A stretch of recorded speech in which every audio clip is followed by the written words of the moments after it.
నమస్తే. దుఃఖం వస్తే కలత చెందకుండా ఎలా ఉండగలను? కోపం, భయం, కోరికలు లేకుండా జీవించడం సాధ్యమేనా? ఇవి సాధారణ మనుషులైన మన ప్రశ్నలు. స్థితప్రజ్ఞుడు అంటే ఎవరో తెలిసినా ఆ స్థితిని ఎలా చేరుకోవాలో తెలియక నిస్సహాయంగా ఉన్నారా? ప్రతికూల పరిస్థితులు మన జీవితంలో ఎప్పుడూ వస్తూ ఉంటాయి. అవి మన మనసును కదిలిస్తాయి, మన ధైర్యాన్ని పరీక్షిస్తాయి. అలాంటి కష్టాల్లో మనం ఎలా నిలబడాలి? ఈ ప్రశ్నలకు సమాధానాలు కావాలంటే భగవద్గీతలో అద్భుతమైన సమాధానం ఉంది. కృష్ణుడు ఇలా చెప్తున్నాడు, మాత్రా స్పర్శాస్తు కౌంతేయ శీతోష్ణ సుఖదుఃఖదాహ. అంటే చలి, వేడి వంటివి అశాశ్వతమైనవి ఎలా వస్తూ పోతూ ఉంటాయో అలాగే జీవితంలోని కష్టసుఖాలు కూడా.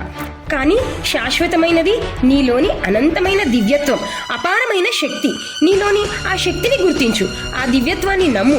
భావోద్వేగాలు కలిగినప్పుడు వాటిని అణిచివేయకుండా కేవలం గమనించు. ఒక చిన్న విరామం తీసుకొని వాటికి ఎలా స్పందించాలో ఆలోచించు. నీ కర్మను ధైర్యంగా నిర్వర్తించు.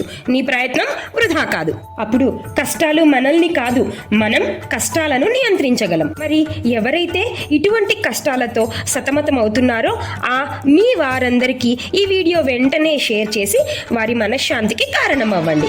ఇంకా ఇటువంటి వీడియోల కోసం సబ్స్క్రైబ్ చేయండి. గీతా చైతన్యం. Thank you. కృష్ణార్పణమస్తు.